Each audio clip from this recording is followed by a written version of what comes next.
Hello and welcome to another video by Rick Miracle Me. In my series Freemasonry and Satanism.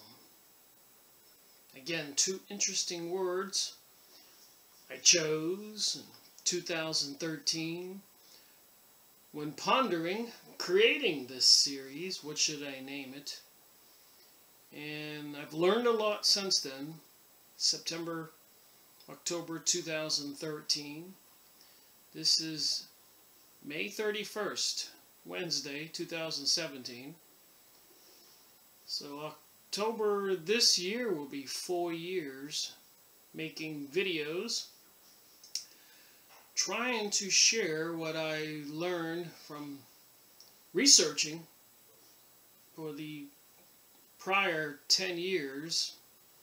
At least I was going to wait 10 years, and I think I started a little early, 9 years, making videos. I was going to write books after my research. But with today's technology, I just jumped right ahead into the videos. There's a lot of crazy things going on in the world. I don't think too many people can deny.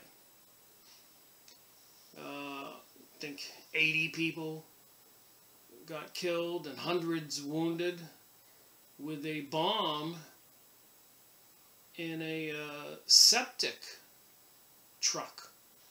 The trucks that go around emptying out septic systems, sewage. Put a bomb in that. How sick is that? How insulting to the Afghani people, to the perpetrators of this crime. What kind of message is it sending?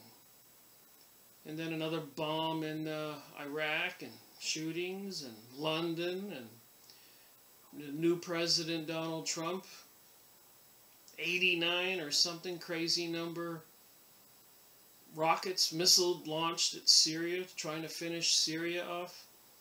The mother of all bombs on Afghanistan. So the turmoil in the Middle East is continuing. And the propaganda to the rest of the world of the New Age material is continuing. The sick, sadistic propaganda material on TV and the movies and all that is continuing. And World War III, economic collapse propaganda, terrorist propaganda, the insanity in the news about President Donald Trump and Russia, and incidents with China, and snippy words between President Donald Trump and the Chancellor, the leader of Germany, Angela Merkel. It just keeps on going. And the rest of us are trying to focus, pay our bills, work. And hopefully, someday we'll see this insanity ending. The message is kind of crazy. And I've been, because of the thing with David Wilcock and Corey Goode and Stephen Greer and many others, talking about, this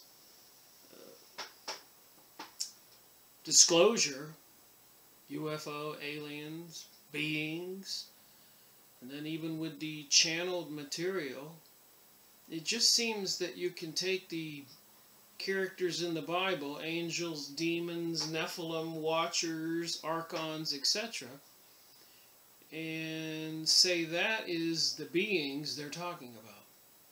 So nothing new under the sun. So, with this channeling, they're saying we're at any moment, or we already have, or we are in the process of ascending to become greater beings. What's really going on? So I've been doing my research on my chart here, continuing to do the These are a list of all the people in one form or another have channeled material.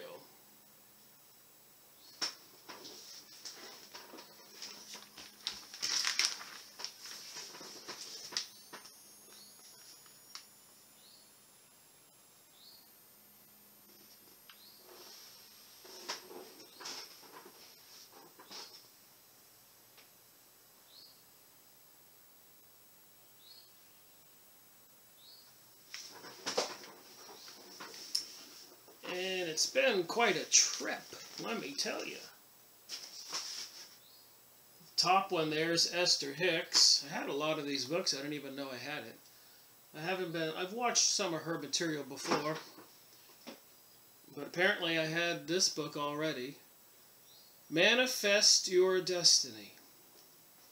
So here I talked about all that crazy stuff going on right now. Bombings, rockets, just World War III looming, threatening. Manifest your destiny. Doesn't that make you scratch your head and go, Rick, you know, we're supposed to run around and think positive. Well, over here, they're slaughtering people. And it looks like with the New Age and the New World Order, the Protocols of Zion, Jewish Utopia, Bloody Zion, and so many other books, mysticism, the Kabbalah material, and just reviewing history shows that something is coming. Like I keep saying, like a freight train. And people are reading books and watching videos. Manifest your destiny. You can be God. You are God. Consciousness. You are everywhere. You're a part of it all. All is one. One is all. So I have to read some of this and make a video and watch some of Esther Hicks' videos and take some notes. But for the last few days, I've been reading this book, The Unknown Reality, Volume 2 of the Seth book by Jane Roberts, author of the Seth Speaks, notes and introduction by Robert Butts, her husband. And I actually ordered, talk about synchronicity, and some higher power at work, which I believe, by the way, that there is a higher power at work. And I guess it's, everybody has to make a decision. Which way to go? And what of this material is positive, good for us, and what of this channeled material is negative, bad for us? Because remember, on my list here is even Aleister Crowley communicating to Hiawas, channeled material, a being that looks like a gray alien, and I got Madame Helena Blavatsky, who was communicating with the Mahatmas, Kut Homomi, and Moray. We'll go over that. And she created the Lucifer Publishing Company. And then, of course, Lucifer Magazine. So I would say that the Lucifer philosophy is negative. And, of course, God or Jesus and Islam, whatever other religions, are positive. So there's probably positive aspects in all religions and some negative. So it's up to us to not be fooled. Another book I just happened to have, I was looking through my bookcase, by Jane Roberts, again the Seth material, is Dialogues of the Soul and Mortal Self and Time. So what I was going to do is just read from one chapter here on consciousness and see where that takes us and see what you think. Alright, so I'm starting out here. I've read a lot out of this book, actually. You can see my highlights. And it's very interesting to watch all these videos by all these people and entities that were channeled and read the books. And I'm trying to find a common denominator in this material. You know, Even a friend of mine said, Rick, are you trying to say all those channelers are evil, those mediums, psychics, all those entities that they do channel? Are they all evil? And then I'm thinking Edgar Casey's on this list. I've made videos about his channeled information, apparently his psychic ability to access the Akashic records, some kind of hollow records in the sky. And Carlos Castienda, in the book The Separate Reality, I made videos on, where he went down to Mexico and spent a lot of time with the Mexican Shama, one of their religious men, and learned about how to take peyote and other kinds of drugs to induce an altered state. And with the Carlos Castienda material, it was just an interesting book to read, to see what he saw. We'll be going over more of that kind of stuff, and then the stuff I've shown in the Peruvian books, with the artist drawing pictures, what he saw, which I've shown in previous videos. Maybe we'll look at that again in this video. But let me start reading from this book, Seth, channeled by Jane Roberts. She started doing that in 1963 to 73 and 83, almost 20 years. So who is this Seth? And how did Jane Roberts get started? Apparently her and her husband were playing with a Ouija board. And, you know, you move the little thing around to spell out letters, which I understand can cause cases of possession, so I caution anybody not to do it if they're thinking about they want to do it. Use a Ouija board. Some students, apparently up in Ohio or something, actually became possessed and went into a mental rage and had to be taken away in straitjackets in an ambulance to a mental institution. So possession by beings that you open the door to when you go into this other world or try to communicate with it can be dangerous. And I've got books, Beware of Familiar Spirits, Psychic Defense, shown those books. But let me read about what Seth is saying here, and Jane Roberts and her husband Robert Butts. So Jane teaches ESP, extrasensory perception classes. The 32 people crowded into our living room enjoyed rich, active, loud, and even profane exchanges among themselves with Jane and with Seth. Wow. So they're all over at Jane Roberts' house, 32 people, students. F you, Seth. I'm not going to say the F word. One girl screamed. Class members hardly agree with Seth or anyone else all the time. So I suppose nobody's going to agree with anybody all the time on everything, of course. Okay, Seth speaks. Your world, again, is the result of a certain focus of consciousness, without which that world cannot be perceived. The range of consciousness involved is obviously physically oriented, yet within it there are a great varieties of consciousness, each experiencing that seemingly objective world from a private perspective. The physical environment is real in different terms to an animal, a fish, a man, a rock, for example.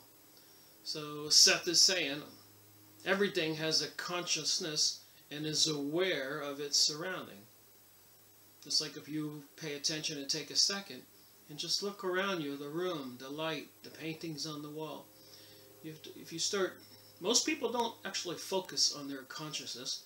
They just go about their daily lives, moving forward. actually not seeing most of what's around them. But apparently if you focus on what's around you, you start to see more and start awakening your consciousness ability to see more. Maybe see portions of this other world you don't normally see. I'm saying that from all this research and study. And again, this may not be true stuff. I'm just showing you what's in these books. So I'm not trying to teach this kind of stuff as a religion or accurate truth, but I am trying to show what is taught by this New Age channeled material and try to make a decision which is good and which is bad, to be honest about it. So the physical environment is real in different terms to an animal, a fish, a man, or a rock. For example, and different portions of that environment are correspondingly unreal to each of these forms. This is highly important. If an inhabitant from another reality, outside of your own physical system, so let's say this world where angels live, or where some kind of beings they call aliens come from, outside your physical system entirely, were to visit it, and if his intelligence was roughly of the same degree as your own, he would still have to learn to focus his consciousness in the same way as you do, more or less, in order to perceive your world. He would have to alter his native focus and turn in a direction that was foreign to him. In this way, he could pick up your station. This would be distortions, because even though he managed such manipulations, he might not have the same kind of native physical structure as your own, of course, through which to receive, interpret those data hits his altered consciousness perceived. So what they're trying to say, if another being came into our world, would he have the same kind of eyes and the operations of frequency of our eyes? Remember, our eyes only perceive a small portion of the frequency spectrum.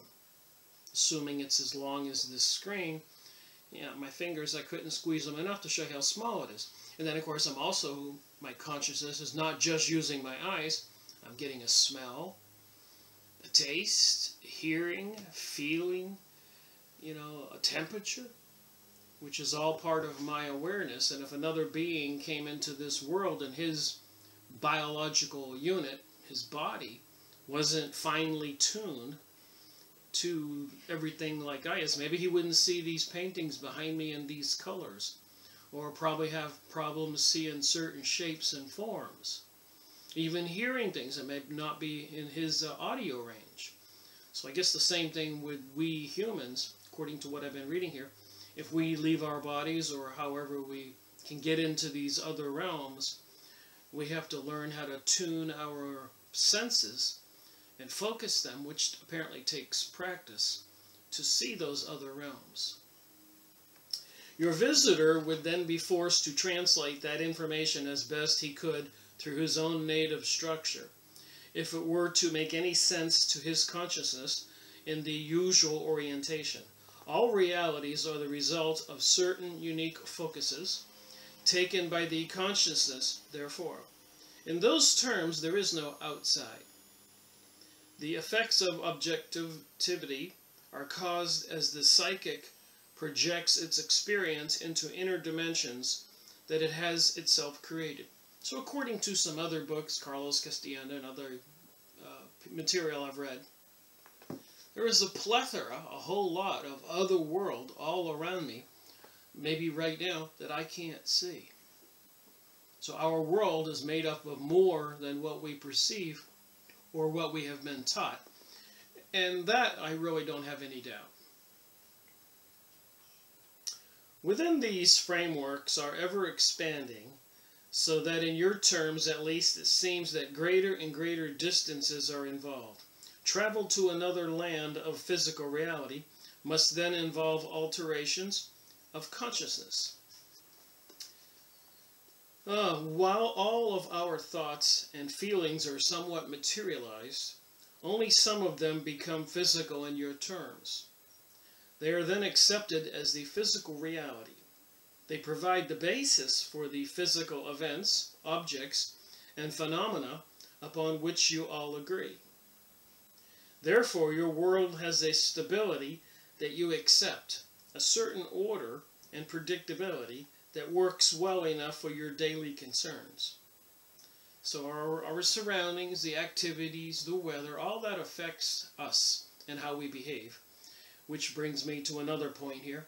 With all this insanity in the media going on in the world and all these changes apparently intentionally taking place to bring about this new paradigm, even with the TV programming, the kinds of shows, Gotham, Lucifer, Modern Family, even far back with Bewitched and I Dream of Jeannie, Lost in Space, Star Trek, Battlestar Galactica, Star Wars.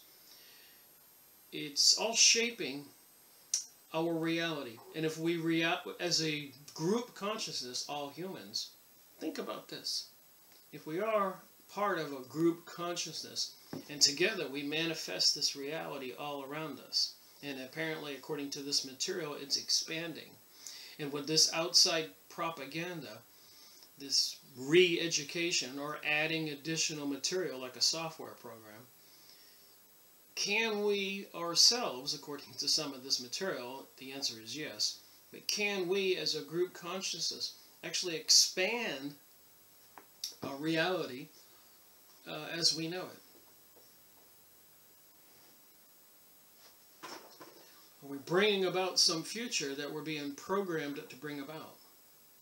And in the case of the New Age and the Luciferian doctrine as prophesied in the Bible and other books, and the destruction of Christianity, to discrediting or trying to say that Jesus was just a myth, didn't exist at all, somebody's certainly trying to shape our paradigm, our world, our thinking, and in the near future bring us a different world.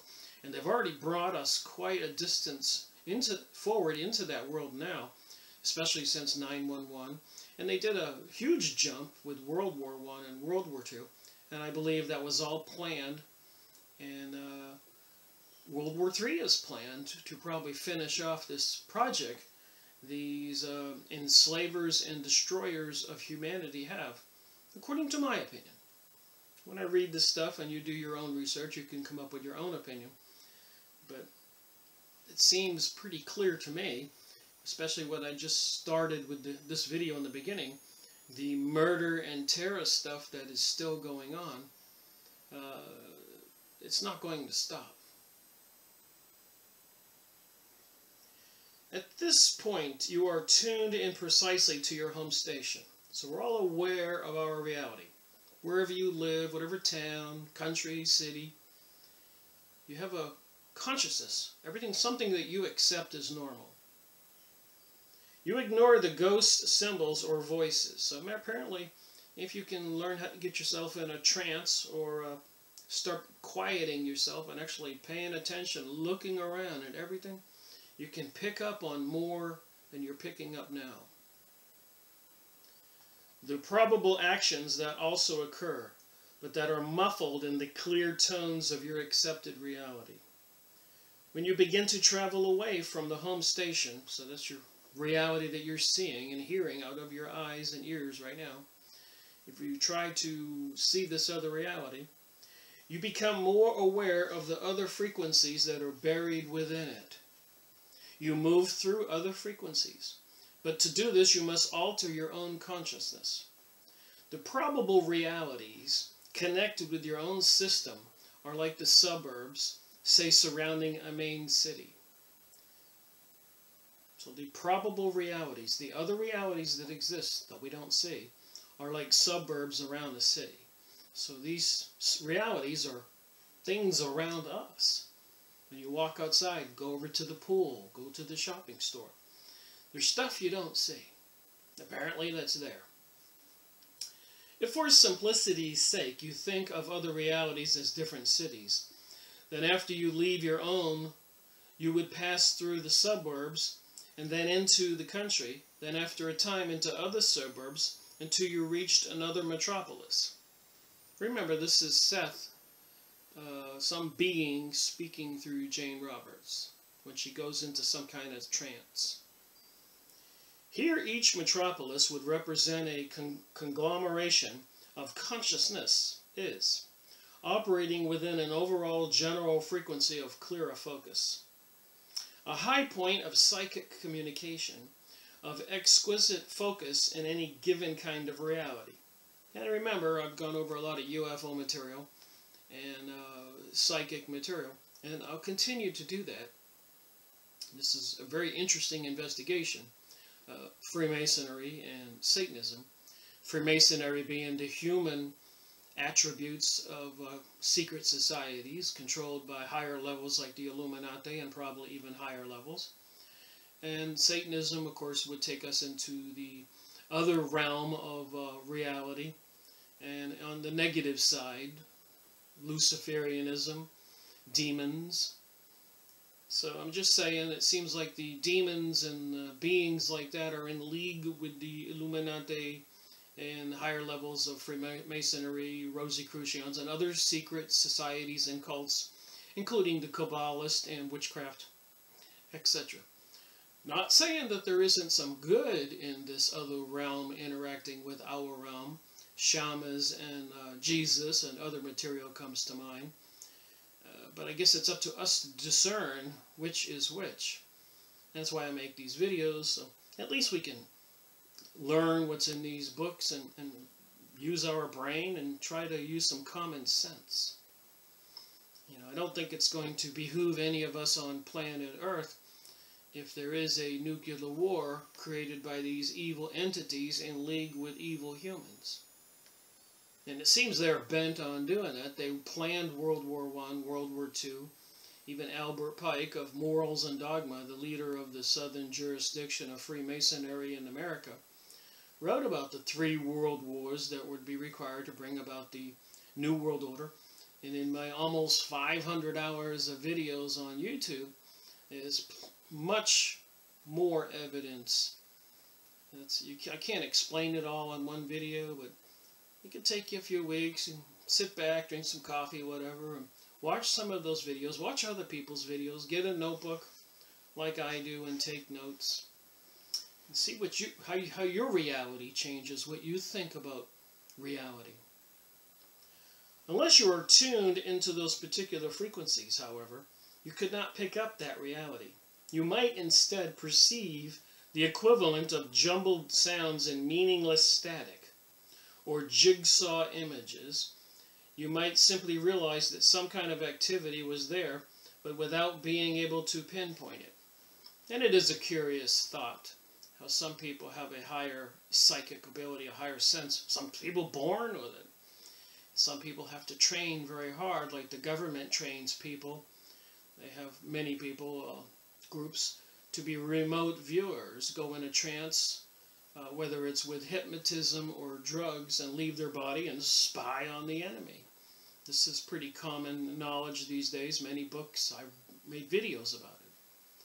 So there have been lots of experiments for the last 100 years into these kinds of witchcraft technologies using today's current advanced technologies, including electronics and scalar waves and chemicals in the body and all that. Something sinister seems to be going on. And with all people completely walking around like zombies while it's happening. And they say about 15% of the people are awake.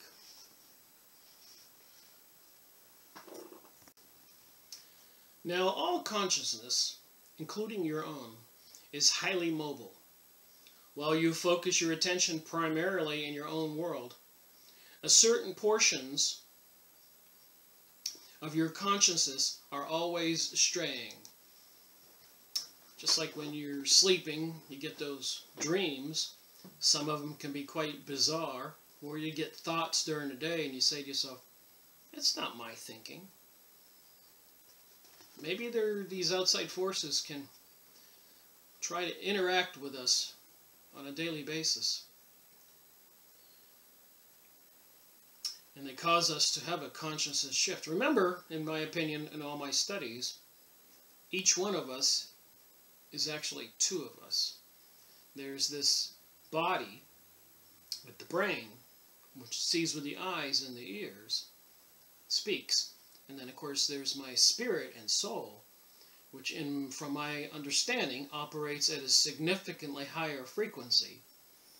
And so it doesn't interact with us by talking, it interacts with us by emotions. But apparently the spirit and soul that we might see with the two eyes, this material world, our spirit or soul, part of us, the other half of us, like the two lobes of the brain, one is the mind, human body, and one is the spiritual higher frequency.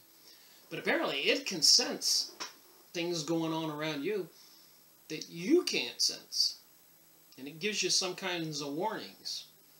I remember when I was young and I lived out in the country in Florida, many times walking on a country road to the store, I'm daydreaming, it's like any other kid. And all of a sudden I freeze. And I look down and I'm about to step on a rattlesnake. And this is a lot of people know about these kinds of things. So there is an interaction between our spirit and our physical, biological body, our vehicle. And it's just, if you start paying attention, learn how to get in tune with that, I think that's a good thing. When you are sleeping, then your consciousness often ventures into other realities, dreaming, usually in a wandering fashion without turning itself into any precise frequencies. Beneath many seemingly chaotic dreams, there are often valid experiences in which your consciousness lights in another reality, without being attuned to it with the necessary precision that would allow for clear perception. The information cannot be sifted or used effectively and is translated into dream images. As your consciousness returns toward your own home station. Therefore, it has been difficult to achieve any kind of clear picture of such realities. And there have been many prophet-type people, psychic-type people, even people like Nikola Tesla, who got Edgar Cayce, who got things in their dreams. And so other people go into trances. But certain peoples have been able to pick up on things, and Nikola Tesla used to talk about it. Certain particular focuses then bring in different worlds. So apparently you can tune your body with some training to see into these other worlds, like the remote viewers, the governments all over the world train. They're into this psychic stuff. So I suspect we should learn a little bit about it.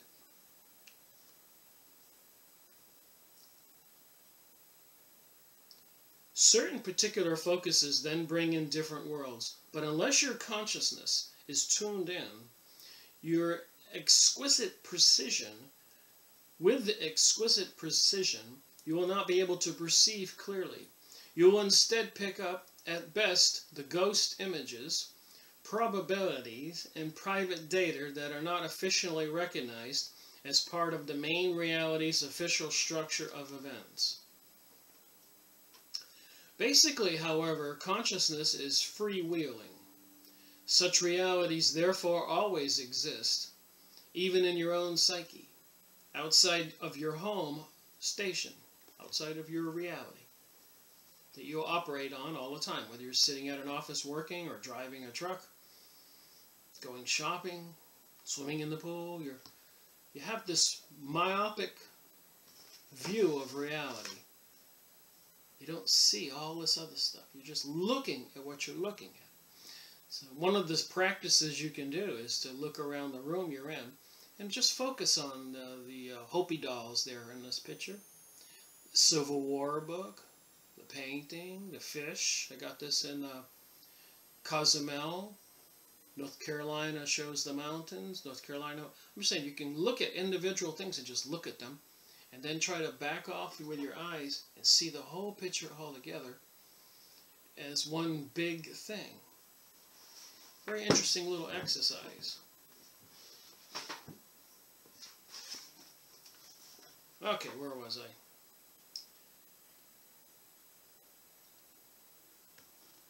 Beneath many seemingly chaotic dreams, there are often valid experiences in which your consciousness lights in another reality.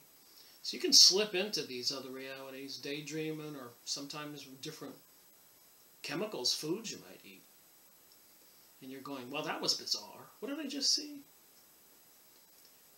Without being attuned to it with the necessary precision that would allow for clear perception. The information cannot be sifted. Read all that. As your consciousness returns towards your own home station, therefore it has been difficult to achieve any kind of clear picture of other realities. Certain particular focuses then bring in different worlds, but unless your consciousness is tuned in with exquisite precision, you will not be able to perceive clearly. You will instead pick up the ghost images, probabilities, private data that are not officially recognized as part of the main reality's official structure of events. That was worth reading twice. However, consciousness is freewheeling. Such realities therefore always exist in your own psyche, outside your home station, and some portion of your own consciousness is always involved with them. They are bleed-throughs, so to speak, in the form of unofficial perceptions that often... Apparently, this other reality does interact with our realities, and according to this teaching, again, I'm just trying to educate myself, and at some point I'll make my own assessment and decision what I think. So, unofficial perceptions that often occur, or impossible events that are seemingly beyond explanation. For now, think of your own psyche, which is consciousized identity, as if a kind of supernatural radio. So we are as humans, since we're born as children, we grew up in this and we're taught how to speak. Certainly couldn't speak as a baby. And the do's and don'ts about this reality. So part of it we were taught, how to perceive it. And biologically, these bodies, the eyes, the ears, were tuned towards certain frequencies. All of these stations exist at once within the psyche. So apparently there are other frequencies we can't see, things around us, other frequencies we can't hear, other dimensions all around us, according to this material. And they bleed through sometimes, just like crosstalk on a radio station. These do not come through with sound alone, but with all living paraphernalia of the world. The you that you recognize is but one signal in one such station, tuned into a certain frequency, experiencing that station's overall reality from your own viewpoint. One that is unique and like no other, yet contributing to a whole life of the station. I remember a long time ago I learned that each of us, each human, there's billions of us, but mostly we see through our own eyes. See, we think it's I think I am, and because I can't see out of somebody else's eye, and everything else in the world is them. I can't read their minds, so it's almost sometimes like the whole world is there for a person's personal reality. Is all that other stuff like me? Just thinking. Stuff I've thought in the past. So when you're meeting with other people or having problems with other people, it just might be prudent to remember they're looking out their own eyes, feeling with their own senses and experiences. And you might have a hard time getting through. They don't have the empathy or care about what the other person is seeing and feeling, which is a pretty common problem on planet Earth. The supernatural radio that is in your entire psyche contains many such stations. However, they're all playing at the same time. It would be highly confusing in this analogy to experience or hear all of these stations at once. However, So different portions of the psyche tune to different stations. So there's much more happening around me, and I would probably go crazy if I could see it all. So our body fine-tunes just what we need or how it's designed. So the psychic tune into different stations, concentrates upon them, and tunes out the others for immediate practical purposes. Because these stations all operate with the same psyche or supernatural radio. Just like a radio, you can just change the channel to different stations where some magnetic transmitter, electromagnetic antenna is transmitting that signal. The overall quality of the programs will have much to do with the nature of the psyche itself. I remember one friend of mine who is a psychic, and I would show up to a party or something, and she would say, "Rick, I see you, and I'm seeing some image, looks like an older woman, maybe your grandmother, who is trying to give you a message." So, you know, what was I supposed to think? Skeptical, or should I believe her? Alright, radios are wired and contain transformers and transistors. But this reality has some other kind of emission system. We are on the planet Earth, which has a magnetic field around it, almost like some gigantic TV tube, the old TV tubes. This makes you wonder about the frequencies and powers of gravity and all that. What puts all this together, holds molecules, atoms together. The overall reception is dependent upon the wiring and inner workings of the radio. And those workings exist apart from the stations that they are meant to pick up. So we all know the radios are tuned, TV stations. In the same way, the supernatural psyche exists apart from the stations of consciousness that it contains. So around me there are more stations in the psychic world. Other physical realities where other beings exist and things exist, but obviously I'm tuned to this reality, according to Seth material here. Exist apart from the stations of consciousness it contains. In this case, indeed, the psyche itself makes the radio, adding in ever new connections and stations. Alright, I'm not reading everything here. I want to get this video on this chapter complete. First of all, it would be nearly impossible for you to sample all of these programs with any effectiveness while going about your own affairs. Just like you can't listen to every radio station on the radio at the same time, or all TV stations on your cable TV at the same time. You can't see all the realities around you at the same time. To make matters more complicated again, and these programs do not involve only sound. Each one has its own dimensional reality. Beside that, there is a give and take between programs. Alright. There is a constant creative give and take between the day's various programs. There's some examples here. I'm just going to loosely read it. Hopefully it makes sense. I'm not going to read you every word here. The football player unconsciously picking up the grocer's problem, for example, may use it as a challenge and say, "No, I will not fumble the ball." So apparently, according to this material, we can pick up on the energies of other people. And if somebody has an emotional outburst, that can be crosstalk. And I might just pick up as an emotion. It's like a radio. And might react in my own way, in my own world, and not know why I did it. So, no, I will not fumble the ball. The crowds will then cheer. And our grocer in his soap opera may smile and say, "But we'll all work out after all." So these different intentions by different people that you interact with may somehow cross over into your own magnetic soul field aura and cause you to be going emotionally one way or another, or picking up on thoughts that you wonder, why did I think that? Why did I change my mood?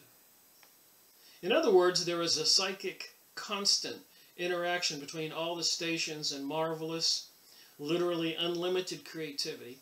in which, in your terms, all actions in one station affect all others in other stations. So whether it's even in this dimension or other dimensions, there can be interactions. This is something Seth is teaching here.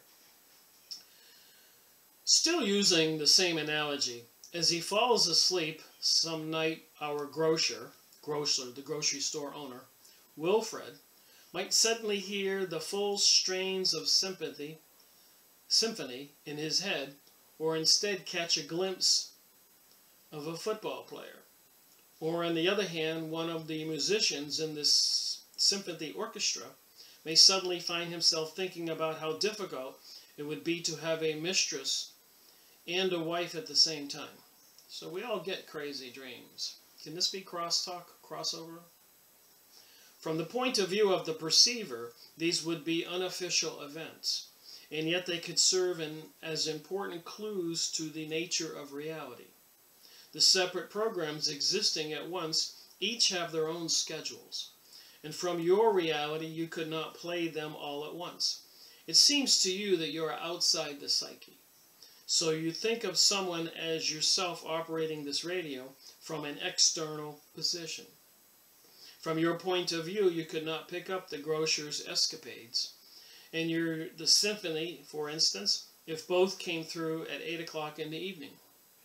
Without switching from one to the other, you would have to choose which program you wanted. It is very easy, of course, to expand our analogy, changing the radio to a television set, in this case the projections on the screen. So it's just interesting to read, and some of this material gets a little clearer, trying to figure out exactly what the message is that Seth is trying to get to us. We only have 1, 2, 3, 4, 5 pages to go here, so hopefully it'll make some sense. Again, I'm just trying to understand some of this channeled material by the human who was the medium or the psychic, who is bringing us the messages from these entities in another world. Now, what does it have to do with the New World Order, the New Age, mysticism, the Kabbalah, witchcraft? You know, are we humans completely wide awake and aware of the reality to what it really is? So moving on here, in this case the projections on the screen would be fully dimensional, aware of each viewer in each living room. Moving on here, skipping some stuff. At levels beyond the comprehension of the viewer, all of the dramas and programs would be related. Again, because of the specific poise of your consciousness, it seems that you are outside of all these programs. You tune into them, making choices. For example, if more than one of your favorites plays at the same hour, you can't watch 2 shows at once. I suppose you could have 2 TVs in your room and try to do that. Or turn on 2 different radios and listen to 2 different songs at once. It's not what we do. At levels beyond the comprehension of the viewer, all of the dramas and programs could be related. Again, because of the specific poise of your consciousness, it seems to you that you are outside of all these programs. You tune into them, making choices, for example, if more than one favorite plays at the same hour. In greater terms, you are part of the same set, and at another level, someone sees you as a character in a living room tuning into a TV set. So here you are watching TV, and maybe there's someone else who's watching you like your TV. Is somebody watching me now? Intrinsically, the psyche, the private psyche, contains all such programs and realities. Certain portions of it, however, choose to take different focuses in order to bring these aspects in more clearly. To some extent, signals from all of the other stations are always in the background at any given program, and by momentarily altering the direction of your own attention, you can learn how to bring other stations into focus. So I'm sure you've been on your cell phone or doing something, and then somebody tries to talk to you at the same time, and you get a little bit irate, and you say, wait a minute, I gotta do this. I can't absorb both things at once. Psychically and psychologically, those other stations upon which you do not concentrate form the structure of the psyche, as to your understanding it, from which your earthly experience springs into focus. Studying yourself and the nature of your consciousness then will automatically lead you to some extent to an understanding of the unknown reality. So just these things I talked about, just trying to focus on them and think about them, can help you understand the unknown reality. The unknown reality is composed of those blocked out portions of your own psyche, and the corresponding frameworks of the experience they form. I hope this is making some sense. You're going to take in the whole video and then you'll ponder it later on. Maybe it's some kind of subconscious programming. Helps you out to understand reality. For the sake of imagery, you can imagine your normal consciousness as your connection with this home planet, the familiar station that you are tuned into every day. When you project your consciousness away from it, then you will encounter various kinds of atmospheric conditions. Once you understand what these are and what effects can be expected, such journeys can be undertaken consciously with the conscious mind that you know acting as an astronaut, for example, and the rest of your consciousness acting as the vehicle. Such journeys lead to quiet, vivid realities. But as an astronaut must know the best landing conditions, you must learn how to come in at the most auspicious time and under the best conditions. So he's just saying, if you're going to learn to see these other unknown realities, just like an astronaut who's going to take off to the moon or the sky and the space station, he's got to know where he's going, how to get there, how to get back. Such journeys take you through the nature of psyche itself, as well as to those other realities that exist as a result of the psychic's concentration within particular frequencies. Projecting your consciousness out of your body. So here you go. Now you're going to go join the military and become a remote viewer. Projecting your consciousness out of your body therefore provides at the same time an inner probing of consciousness itself, as well as experience of its manifestations. These are then inner lands of the mind. So apparently if our consciousness, our spirit part of our body, like an elastic, leaves our body and sees this other world. And apparently it's quite bizarre if you read some of those books or watch some of my previous videos. But you know, these remote viewers can go from the United States to China and go spy on a nuclear submarine manufacturing facility, come back to their body and draw pictures of what they've seen. And there's much more material I've gone over. But here I'm trying to get into channeled material from another entity through a human, put in books like this, and there's so many of them as we went over. So I thought I wanted to kind of probe every one of these authors, make a video on most of them, make sure I've got a book, read the book, watch the videos, and see if I can find some common denominators of what they think and what they teach. Sounds like a vast undertaking, doesn't it? And the people who watch the videos, you know, it takes you a lot of time. It's a vast undertaking. But luckily, anybody who watches my videos or other people, you know, the computers are pretty cool these days. You can watch 15, 20 minutes, and you can hit pause. You can go out to dinner and come back the next morning and hit continue. So it's easier just to watch the videos. A little harder to do all this work and make the videos. But that's my decision. I do that. You can learn how to do it too. I offered one young man who was a researcher the other day to show him how I did it, because once you get a little experience, it becomes a little easier, a little more fluid. There are then inner lands of the mind. So there are inner lands, just like there's in the United States. I could travel on an airplane and go to Australia. There are other lands. Well, in our minds, there are other lands, and they're called inner lands of the mind, and other worlds quite as legitimate as our own. They are intimately connected, however, with mental states.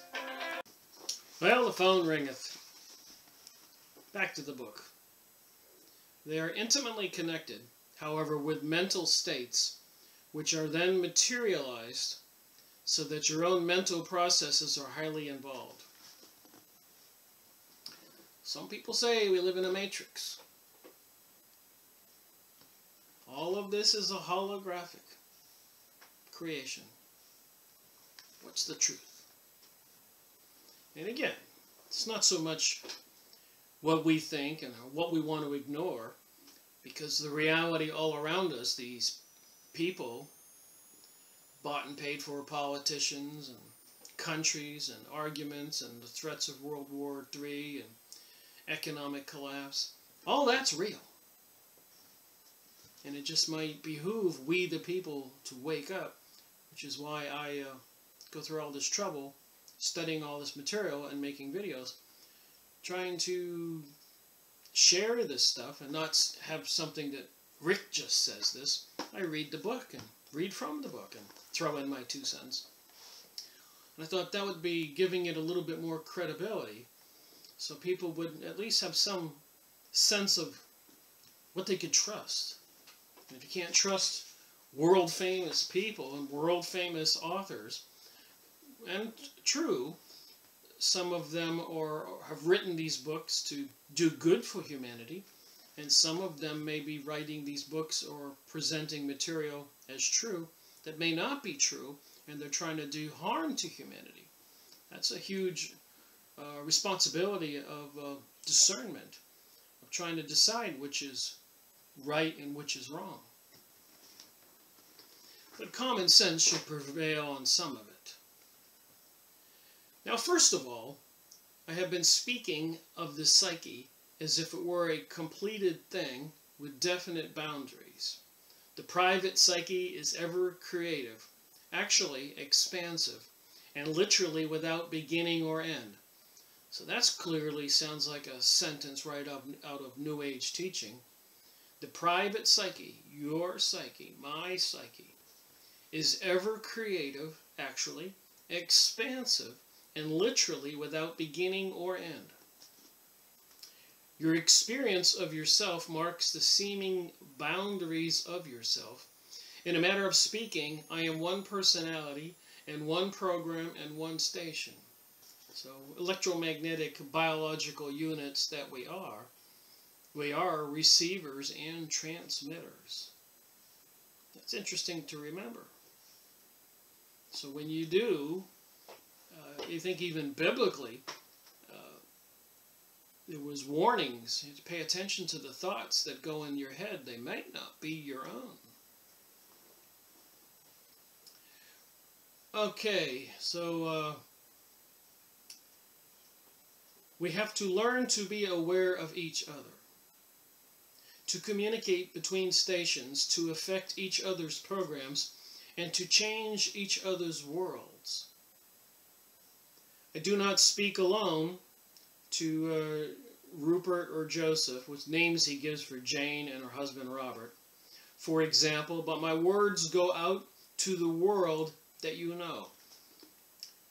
So apparently, to some degree, lesser or greater, our actions, an individual person, can affect the world, or just those around us, or something bigger. Just interesting to know what one person, whether it's hate coming out of a person or love coming out of a person, just like those groups of people who met in certain cities and all held hands and meditated together on a Friday night with a full moon, trying to reduce the crime rate on that full moon Friday night. And apparently it was a measurable experience. they could tell how many people got arrested or deaths or shootings. And apparently their meditative efforts proved fruitful. The numbers went down. So consequently, I suppose, if there was a particular group of people or a country, not naming any names on this video, but if they wanted to enslave the world and be the aristocrats of the world, and they were knowledge and mysticism and all this, what could they do if they knew how to use these techniques, like voodoo even? Just stuff to keep in the back of the mind, saying, oh my, those possibilities are endless. For example, but my words go out to the world that you know. Still within your framework, Jane tunes into another station, translate it, and broadcast the information. To do this, she has to alter her consciousness, withdraw momentarily from the official station to bring in this one. So when Jane goes into a trance, she can bring into our world Seth's words, message. This means tuning into other portions of the psyche, as well as another kind of reality. The final translation of my material has to come through his organism, through Jane, however, or it would be meaningless to you. So a lot of people who have written a lot of books, even Jesus, and who said to the Jews, you are the killer of your prophets. So apparently certain peoples who were prophets, communicating maybe with this other reality, this unknown reality, were delivering messages like, maybe you shouldn't steal and kill, and they would kill that person if they didn't like the message. Lots of kings in the historic last couple thousands of years who had these magicians or psychics or whatever who were prophesizing, if they didn't like the messages, many times those people lost their heads. Anyways, through him I am aware of the nature and conditions of your world. So even as Jane is communicating Seth's message, Seth gets to be, I guess maybe seeing out of her eyes or talking to her and other people. He gets a view of our world, these period people in this other world, and offer from my viewpoint comments which meant to help you. Then Jane, I am permitted to view, through Jane, I am permitted to view the earth, again in your terms. I exist apart from Jane, as she exists apart from me, yet we are together apart the same entity. And that simply carries the idea of the psyche further. The other Saturday evening, while Jane was in bed, had a somewhat surprising experience. So a couple days earlier before this reading, Jane had this thing where she could hear a voice in the room that sounded like Seth. And she had never communicated with Seth that way before. So now in this trance and this communication, he's talking about that event. She was not dreaming. Her body was asleep, but her consciousness was drifting. So maybe when you're sleeping, you can allow your consciousness to drift. You ever had that feeling when you're dreaming that you're flying? I've had an out-of-body experience. I've seen myself lying there. There's plenty of people have. You can go online and look it up or read about people's experiences. She clearly heard my voice. It seemed to come literally out of the sky, down into another room outside of the one in which the body slept. Now, you think about this stuff here, with the hearing the sounds and all that, maybe seeing images, and think about UFO and alien abductions. Some of this starts to come together, that we are talking about the UFO alien reality and the biblical reality and prophets and ghosts and angels and demons, all being one reality. Of course, there's many facets to it. There might be many dimensions. Just like when you look at some of those UFO videos where people happen to catch up in the sky some kind of portal opening, and then the UFO ship comes through. Seth talks about that, and he says sometimes it can be accidental for those other beings in another reality, and they cause some kind of distortion in space and come into our reality.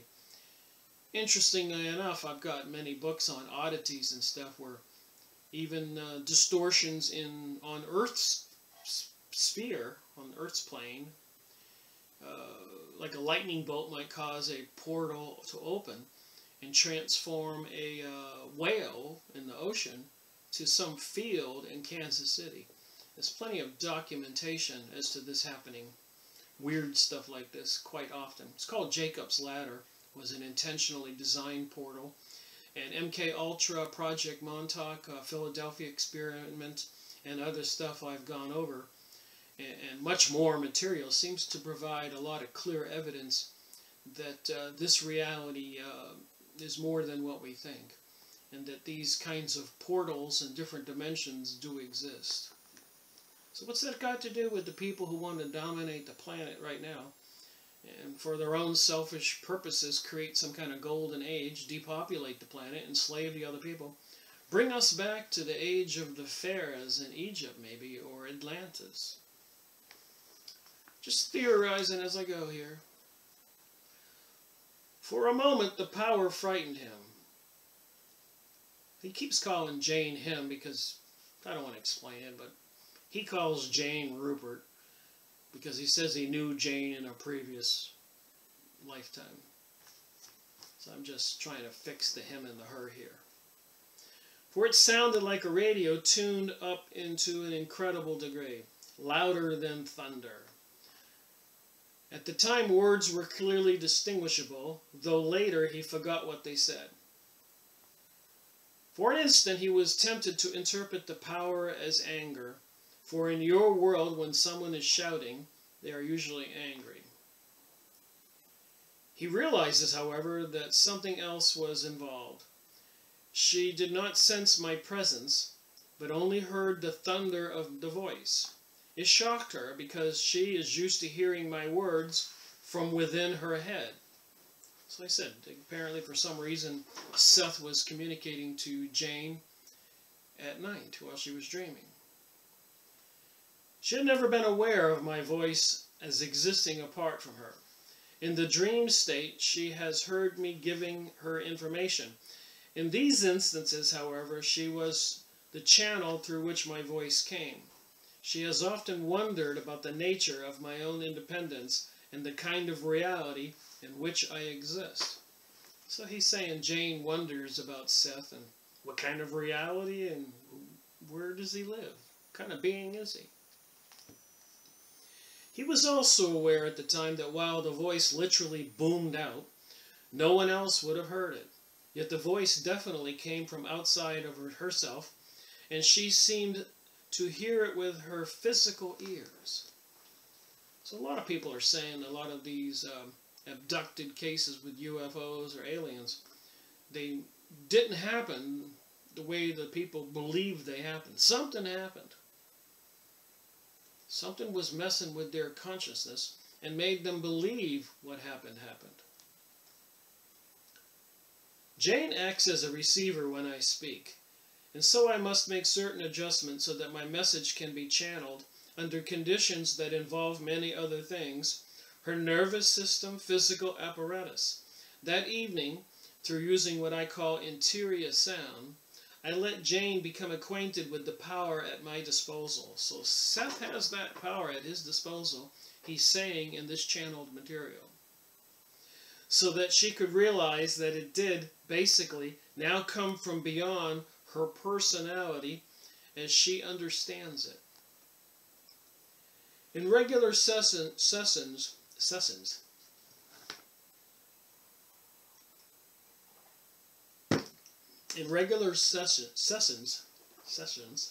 as now, get tired of speaking sometimes, get those tongue twisters. She and I both made adjustments, and so in sessions, I am what I call a bridge personality composed of a composite self. Jane and I meeting and merging to form a personality that is not truly of either of us, but a new one that exists between dimensions.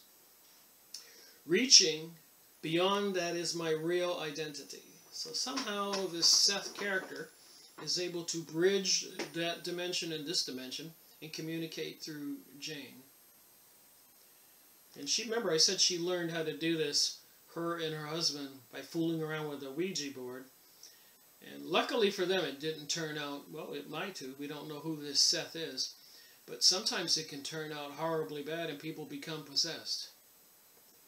Just a warning there. Jane does extremely well with interior sound. And so I use that method rather than, say, an image to make my independent existence known. So in my psychic research material that I've gone over in previous videos, you know, back 500 years ago or 1,000 years ago, when somebody died in battle, their image might appear at the footsteps of their mother's bed to say goodbye. Ghost is what we all think of. So that's pretty... I've made videos on ghost and other stuff like that. Look up the list of my videos I've made on my website, rickmiracle.com. On the top left side, you'll see a list that says YouTube videos. Print it out and use it as a cheat sheet so you can control and know which videos you watched. And it shows you how many different part 1, part 2, and all that. Now, Jane called me originally at unconscious levels because she had been upset with the Earth programming. She thought that you needed some help from the outside, so to speak. That intent set up certain signals that reached into other realities or stations, and I answered. I was not speaking to Jane personally when she heard me, but addressing myself to the world at large in a program that was indeed picked up by others. So again, you know, you wonder about God or Jesus or praying and all that.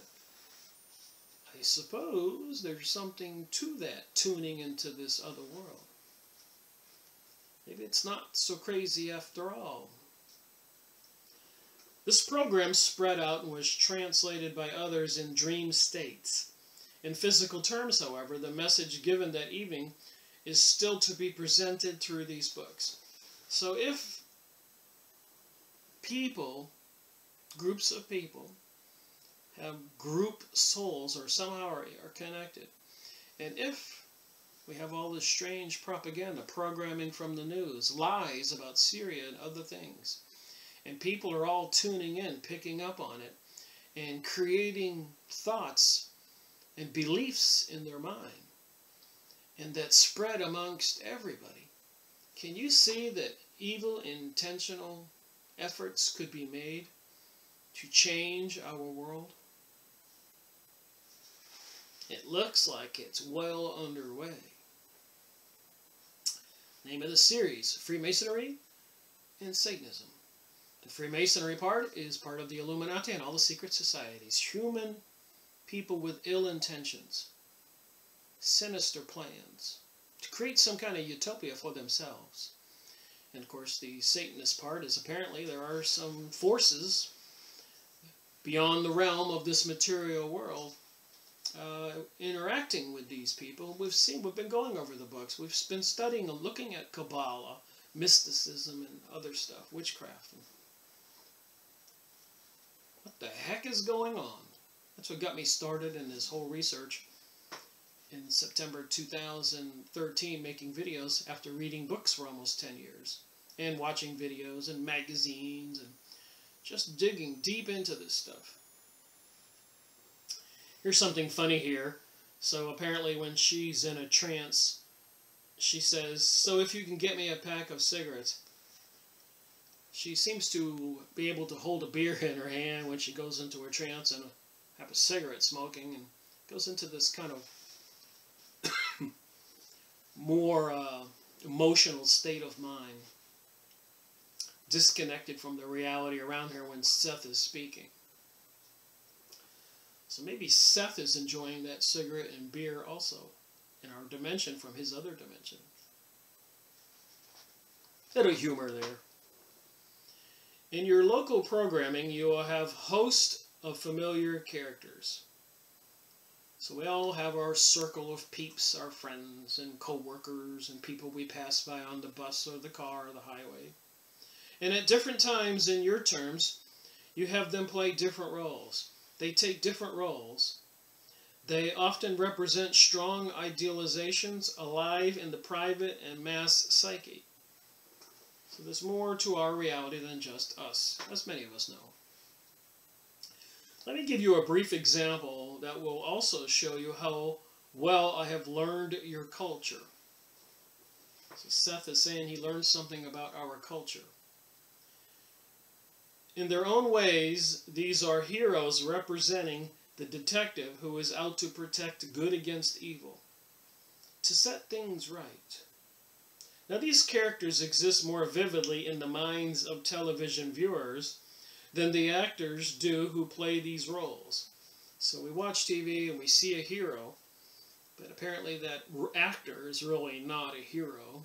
Who knows? Well, we already know some of the stuff about their lives in some of those magazines we read. The actors know themselves apart from the roles they play. The viewers, however, identify with the characters. They may even dream about the character. They have their own kind of super life because they so clearly represent certain living aspects within each psyche. Okay, you get it? TV programming, Gotham, Lucifer, Hunger Games movie series, Divergent, World War Z, and so much more. Even the symbols where they use the 3-6 sign. And I've been saying this stuff for quite a while. They are programming us. They are messing with us, and it does not seem to have a healthy end. You know, Emmys, Grammys, shows, all-seeing eye, satanic rituals, Super Bowl halftime shows, they even have horns and everything else. The opening of that tunnel in Switzerland says it right here. They have their own kind of super life because they so clearly represent certain living aspects within each people. So even Seth, channeling through Jane, is saying the things that I've discovered. Huh. The aspects are personified in the character. Through the centuries, in your terms, there have been different personalities, some physical and some not, with whom the species identified. So throughout history, there have been myths about gods, and physical and some not. And it's affected the reality of people in those ancient times. Even the people in Germany with Hitler. Quite interesting perspective if you think about stuff. Christ is one of these, so yeah, when Jesus came, he affected the reality at that time. In some respects, the most ideal detective in a different context, however, out to save the good and to protect the world from harm. So Jesus was trying to teach, treat each other how you want to be treated. Overthrowing the money changers' table, even saying, you are the killers of your prophets. In certain ways, man also projected outward the idea of a devil and devils. In certain ways, repeating myself here,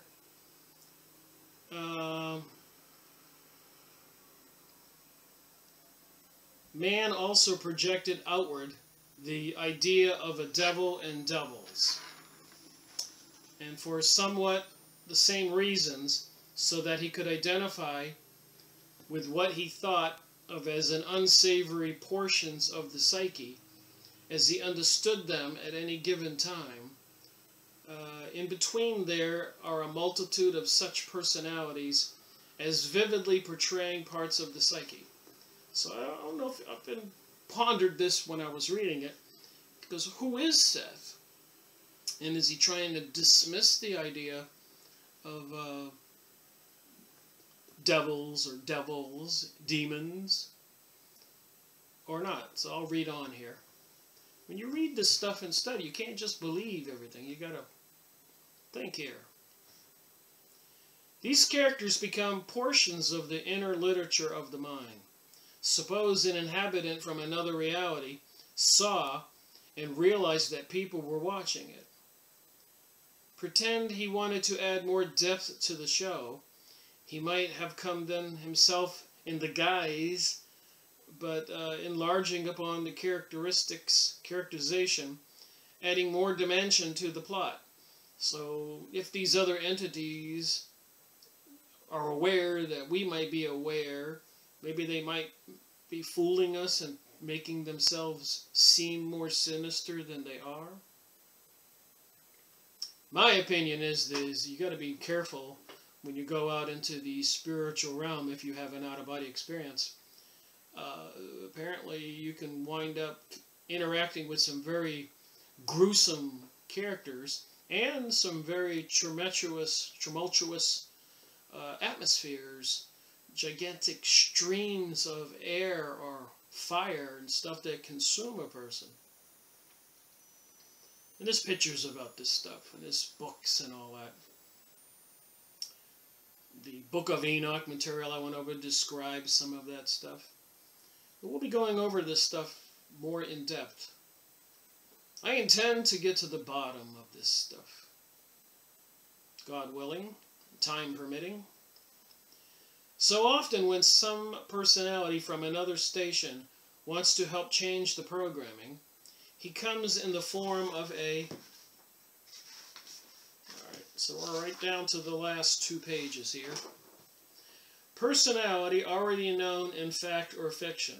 However, you must realize that the personality is larger than fact or fiction.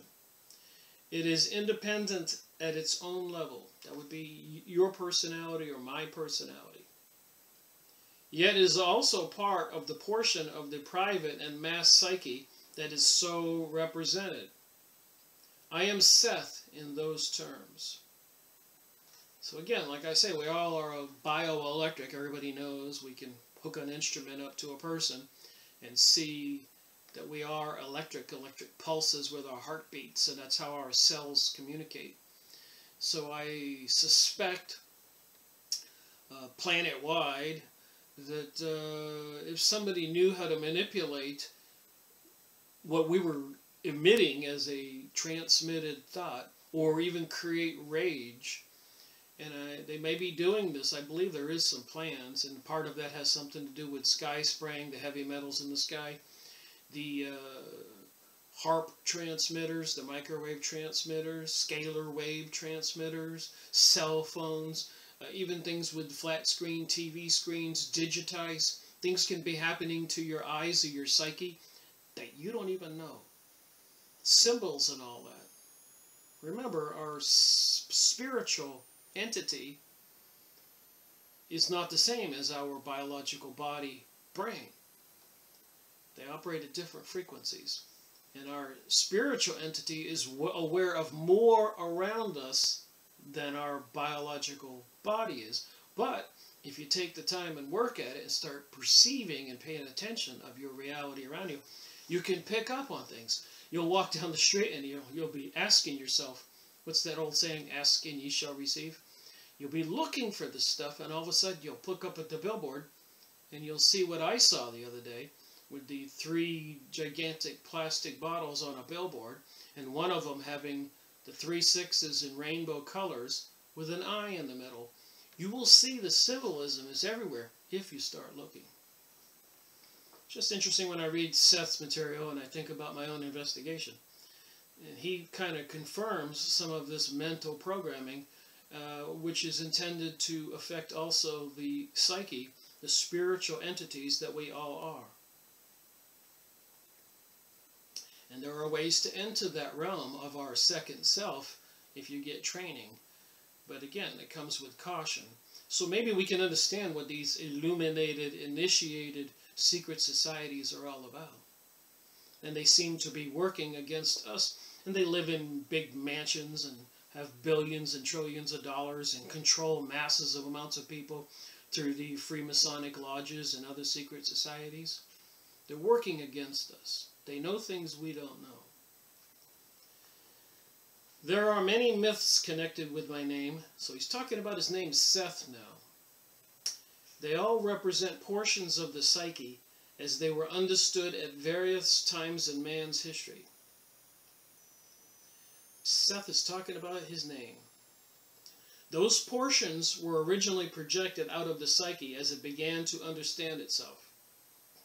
Personified its abilities and characteristics, forming superheroic characters in one kind or another to which the psyche could then correspond and relate.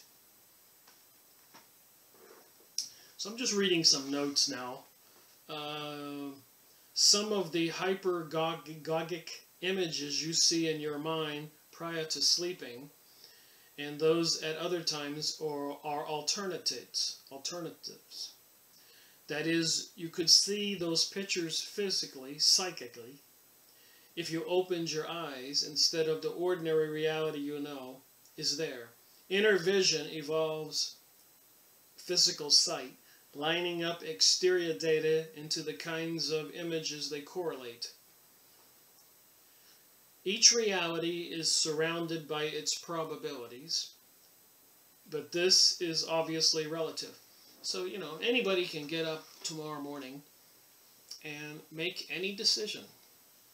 I'm going to work today, I'm not going to work today, I'm going to take my car and run it off a cliff, I'm going to go hunting.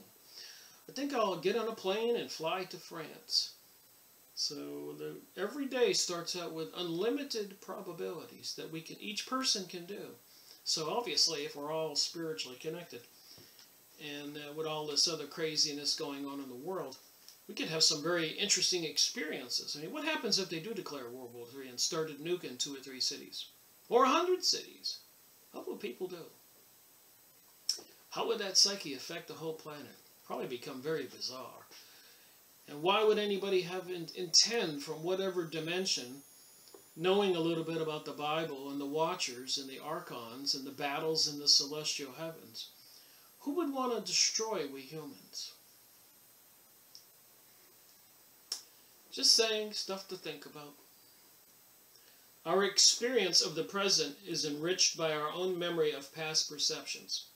In some systems, it works the other way. Inhabitants are aware of the future as we are of the past. On the other hand, their memory of the past fades almost at once. And we know what they're calling dumbing down of America. Everybody's learning that term. Or the word zombies. So people have had the past rewritten for them. They're being deceived. Even people are becoming, calling Christians haters. So whatever they're doing is working. And people are unaware of it. And a good portion of the population has demons and daggers and other crazy things tattooed on their body. And want to be rebellious against the authorities and all that. This is all being intentionally propagated. Again, I received information on Atlantis only to forget it right away. I wanted to tell Robert about it this morning, so just some notes here. Both occasions, Jane tuned into data on Atlantis within hours after Seth had discussed ideas involving alternate realities.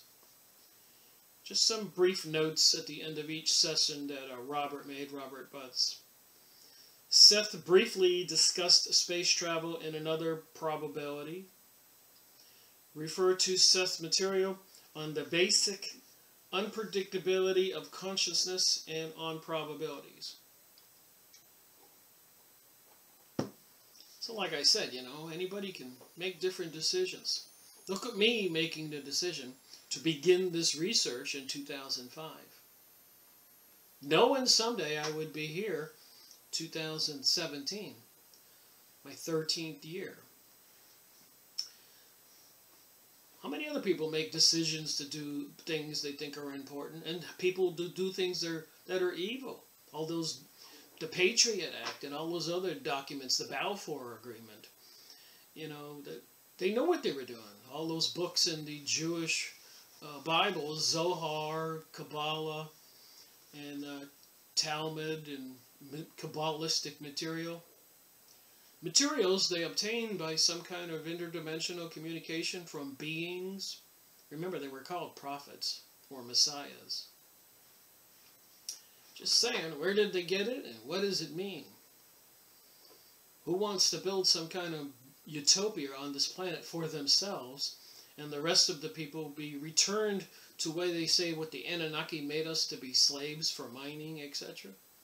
Does somebody want that to come back?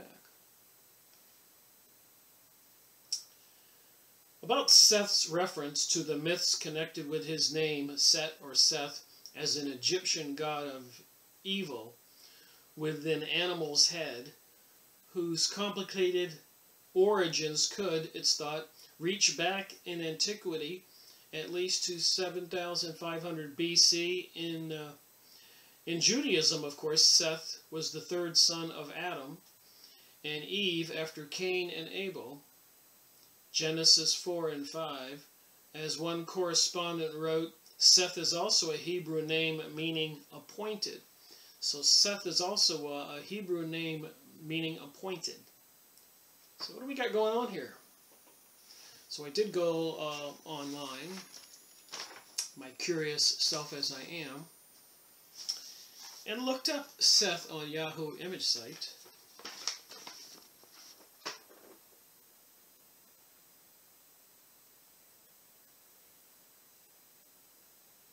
Here's where they're doing circumcision, apparently, on the bottom center. Of course, it looks kind of crazy what they're doing, but apparently I looked at that and it's circumcision. This Seth guy with the crazy head there. You can go look up Yahoo image sites, and any one of those pictures you can click. And there's another page. So here we're back over there in the Middle East.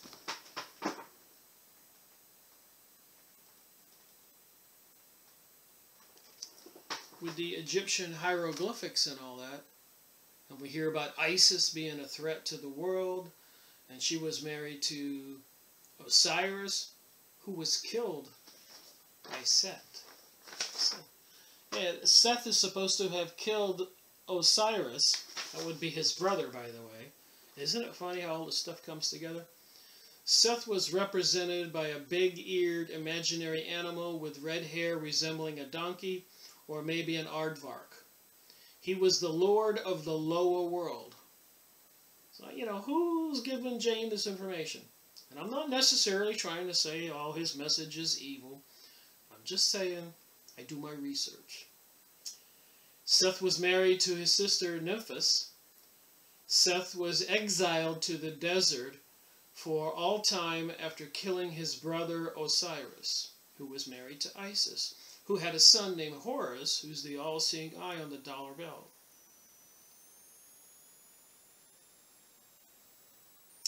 While he was evil, he was also revered as the one who kept the desert at bay. Seth never had any children.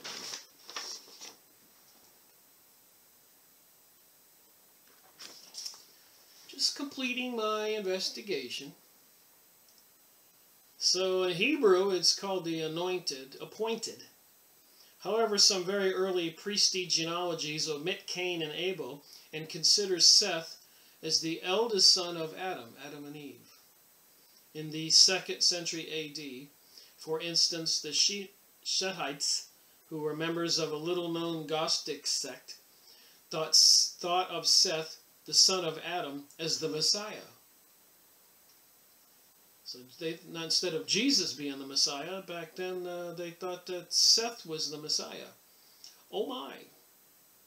That's kind of important to know. Seth also shows up in writing of the ancient occult religious philosophy, the Kabbalah. Here we have the Kabbalah, Jewish mysticism, which was originated by certain Jewish rabbis who sought to interpret the scriptures through numerical values. The soul of Seth is seen as an infusing Moses.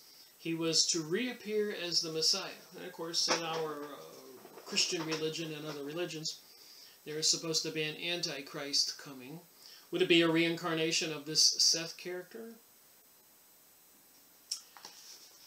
Perhaps it's been remiss on our parts, but Jane and I haven't concerned ourselves with any connection her Seth may have with ancient Seths.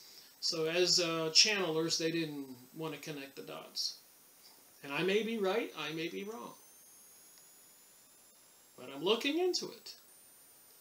We don't believe in such relationships exist on any kind of personalized basis, although someday we'll ask Seth to comment here. So a lot of people don't want to believe in all this evil stuff going on. But it apparently is. People are dying. 9/11 happened. All kinds of terrorist false flag events happened. Faking it going to the moon happened. World War I, World War II happened. Revolutions before that happened. And thousands of years of certain peoples being in control of the world, causing wars and deaths and mayhem happened. It appears to me that Jesus happened. You can try to hide it, but this stuff happened. Alright, and that personality, so Jane and Robert Butts was playing with the Ouija board. As that personality came through on the Ouija board, which we'd use to initiate these sessions. I'm having problems with that word today. You may call me whenever you choose. According to Seth on the Ouija board, I call myself Seth. It fits the me of me. Reincarnation has been mentioned by the second session, but since the concept meant little to us, we hardly considered the many names that would be involved. So if reincarnation is real, is Seth coming back? Crazy? Is he already here? Who's already here? Who's reincarnated into what bodies these days? Who was I in a past life? Fun stuff to think about. Okay, once Seth gave us a name by which to call him, we simply began using it. So Seth gave him a name Seth and they used it. I'm sure that at the time Jane had no conscious knowledge of Egyptian, Hebrew, or even Christian origins or uses connected with the name Seth. So you saw what I dug up. Now I present Seth in part from the ESP class sessions from April 17, 1973, as he answered students' questions. Get this. So they're doing an ESP class, and Seth is going to answer a question. So I ask you, what is your name? Each of you. My name is Nameless. I saw that and I about fell over. I said to myself, wait a minute. Isn't there an evil being that went by the name No Name?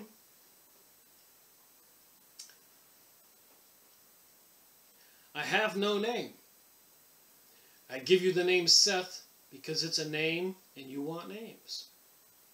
You give yourself names because you believe they are important. Your existence is nameless. It is not voiceless, but it is nameless. This is Seth speaking to the classroom, to the people. The names you take are structures upon which you hang your images. What you are cannot be uttered. What you are cannot be uttered. And no letter or alphabet can contain it. Yet now you need words and letters and names and objects. You want magic that will tell you what you are. You believe that you cannot speak to me unless I have a name. So I am Seth. I told Jane from our earliest sessions that she could call me Seth. I never said my name is Seth, but I call myself Seth. My emphasis for I am nameless. Remember, apparently there's an evil being called No Name. I got to go look that up. I have had too many identities to cling to one name. So I can go on and name a few names. Lucifer. What do you call that other being? Baal. B-A-L. Ra. Moloch. That big owl in the Bohemian Grove. where they put a fire in the belly, the Bohemian Grove, where a lot of our elected officials and other elite people have been photographed there, throw a baby into a fire, and call it the cremation of care. Even at the festival with the opening of the tunnel under the Swiss Alps, they had some kind of demon coming down from the sky. So, wow, this stuff is interesting. I am nameless. I have had too many identities to cling to one name. And remember, they tried to put those archways to Baal. Nice big archway.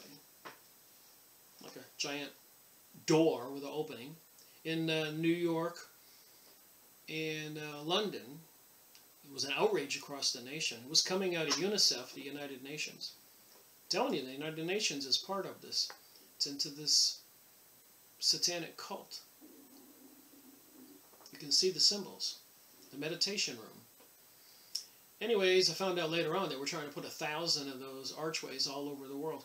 Are they trying to open portals between this other dimension and this dimension? I'm just going over this channeled stuff, keeping an open mind, but you come across some interesting perspectives here. Stuff. Seth treats his own reincarnation background both generally and specifically, if rather briefly on both counts. For the names of 3 of the past personalities, as given in the chapter, see sessions 588 and 89, a 4th name as well as the name for Jane and me can be found in session 595 sessions in the appendix Seth Speaks. So there you have it, a glimpse into the world of channeling.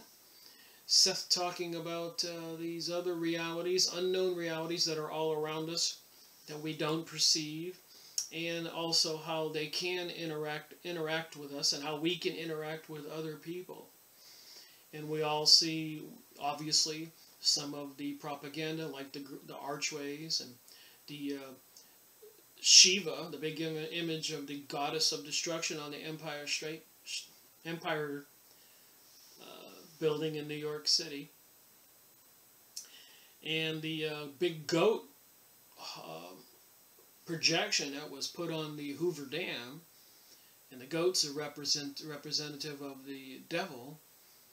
So the stuff is out there. Even during the Sandy Hook shooting, that one TV reporter held up a big picture of the owl Moloch. I caught that. A lot of people didn't catch it. And a lot of the videos you watch on YouTube, there'll be 3 6s in the background, 911 on the Simpson cartoon thing. And the symbols are everywhere, even the Illuminati card games. So I'm saying somebody is messing with us, and it seems to be coming from an unknown reality. And thank you for watching my video, Rick Miracle reporting.